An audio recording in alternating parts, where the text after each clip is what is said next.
The Nectar of Instruction, Text 7. स्यात् कृष्णनामचरितादिसिताप्यविद्या पित्तोपतप्तरसनस्य नरोचिकानु किन्त्वादरादनुदिनं खलु सैव जुष्टा स्वाद्विक्रमाद्भवति तत्कदमूलहन्त्री. Syat is Krishna, of Lord Krishna, Nama, the holy name, Charitadi, character, pastimes, and so forth. Sita, sugar candy, Api, although, Avidya, of ignorance, Pitta, by the bile, Upatapta, afflicted, Rasanasya, of the tongue, Na, not, Rochika, palatable, Nu, oh, how wonderful it is. Kintu, but, Adarat, carefully, Anudinam, every day or 24 hours daily, Khalu, naturally, Sa, that, sugar candy of the holy name, Eva, certainly, Jashta, Jashta, taken or chanted, Svadvi, relishable, Kramat, gradually, Bhavati, becomes, Tatkada, of that disease, Mula, of the root, Hantri, the destroyer. The holy names, characters, pastimes, and activities of Krishna are all transcendently sweet like sugar candy. Although the tongue of one afflicted by the jaundice of avidya, ignorance, cannot taste anything sweet, it is wonderful that simply by carefully chanting these sweet names every day, a natural relish awakens within his tongue, and his disease is gradually destroyed at the root. The holy name of Lord Krishna, his quality, pastimes, and so forth, are all of the nature of absolute truth, beauty, and bliss. Naturally, they are very sweet, like sugar candy, which appeals to everyone. Nescience, however, is compared to the disease called jaundice, which is caused by bilious secretions. Attacked by jaundice, the tongue of a diseased person cannot palatably relish sugar candy.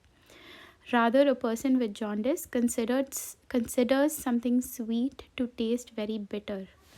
Avidya, ignorance, similarly perverts the ability to relish the transcendently palatable name, quality, form, and pastimes of Krishna. Despite this disease, if one with great care and attention takes to Krishna consciousness, chanting the holy name, and hearing Krishna's transcendental pastimes, his ignorance will be destroyed and his tongue enabled to taste the sweetness of the transcendental nature of Krishna and his paraphernalia.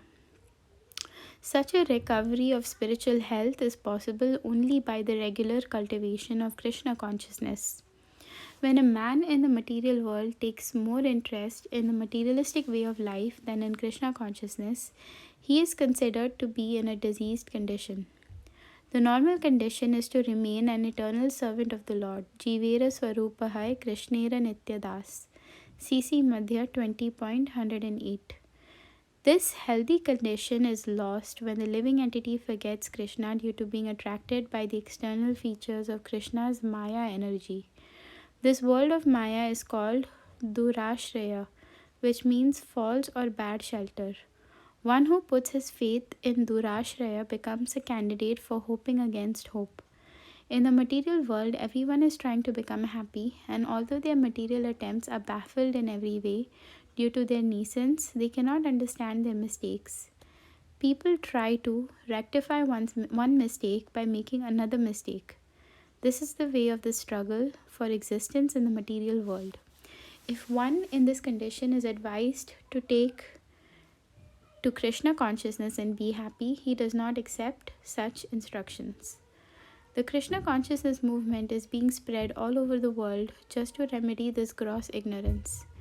People in general are misled by blind leaders, the leaders of human society. the politicians, philosophers, and scientists, are blind because they are not Krishna conscious.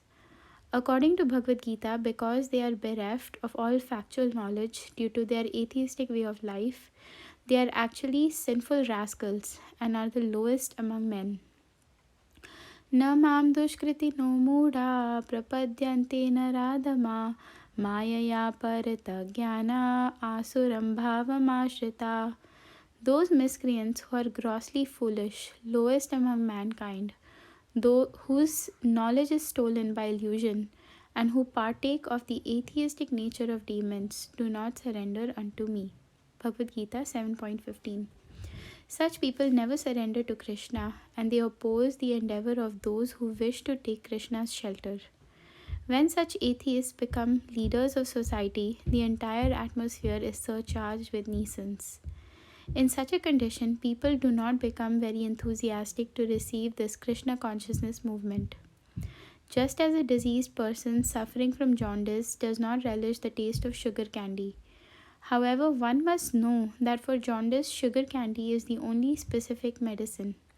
Similarly, in the present confused state of humanity, Krishna consciousness, the chanting of the holy name of the Lord, Hare Krishna, Krishna Krishna, Hare Hare, Hare Rama, Rama Rama, Hare Hare, is the only remedy for setting the world aright. Although Krishna consciousness may not be very palatable for a diseased person, Srila Rupa Goswami nonetheless advises that if one wants to be cured of the material disease, he must take to it with great care and attention. One begins his treatment by chanting the Hare Krishna Mahamantra, because by chanting this holy name of the Lord, a person in the material condition will be relieved from all misconceptions. Cheto Darpada Marjanam, CC Antya 20.12. Avidya, a misconception about one's spiritual identity, provides the foundation for ahankar or false ego within the heart. The real disease is in the heart. If the mind is cleansed, however, if consciousness is cleansed, a person cannot be harmed by the material disease. To cleanse the mind and heart from all misconceptions, one should take to this chanting of the Hare Krishna Mahamantra. This is both easy and beneficial. By chanting the holy name of the Lord, one is immediately freed from the blazing fire of material existence.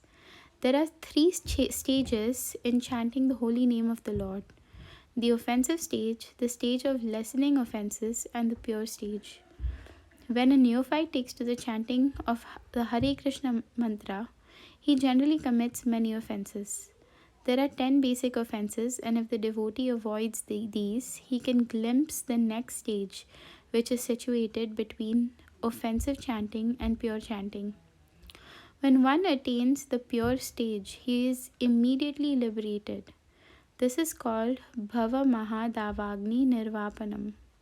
As soon as one is liberated from the blazing fire of material existence, he can relish the taste of transcendental life.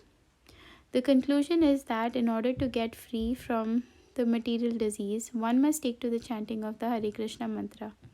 The Krishna consciousness movement is especially meant for creating an atmosphere in which people can take to the chanting of the Hare Krishna mantra. One must begin with faith, and when this faith is increased by chanting, a person can become a member of the society.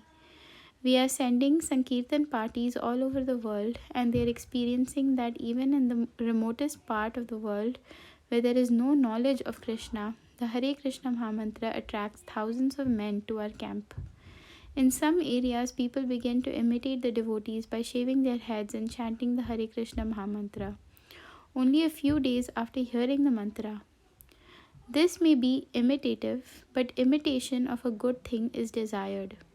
Some imitators gradually become interested in being initiated by the spiritual master and offer themselves for initiation.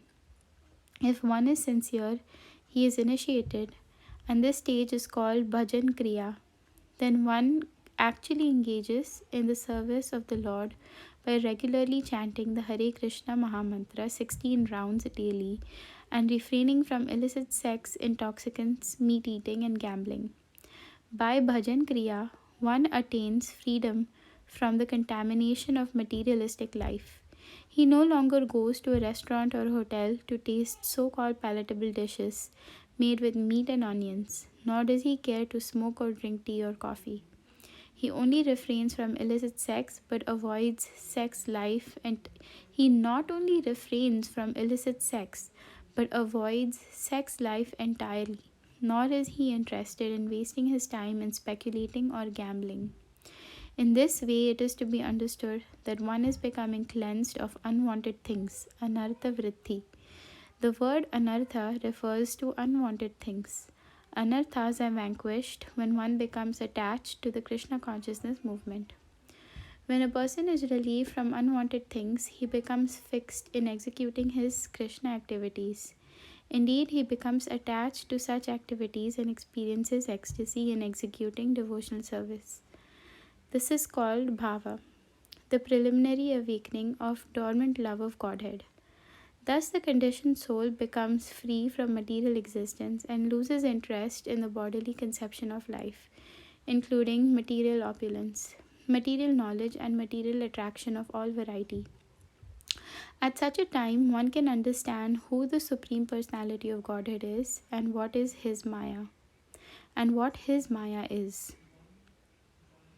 Although Maya may be present, it cannot disturb a devotee once he attains the bhava stage. This is because the devotee can see the real position of Maya.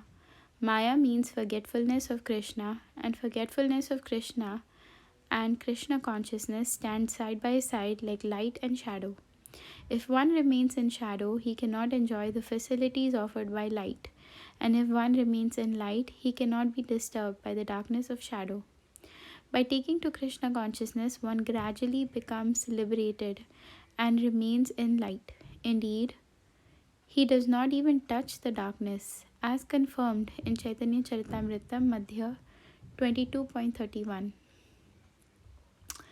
Krishna Surya Sama Maya Haya Andhakara Yaha Krishna Taha Nahi Mayara Adhikara. Krishna is compared to sunshine and Maya is compared to darkness.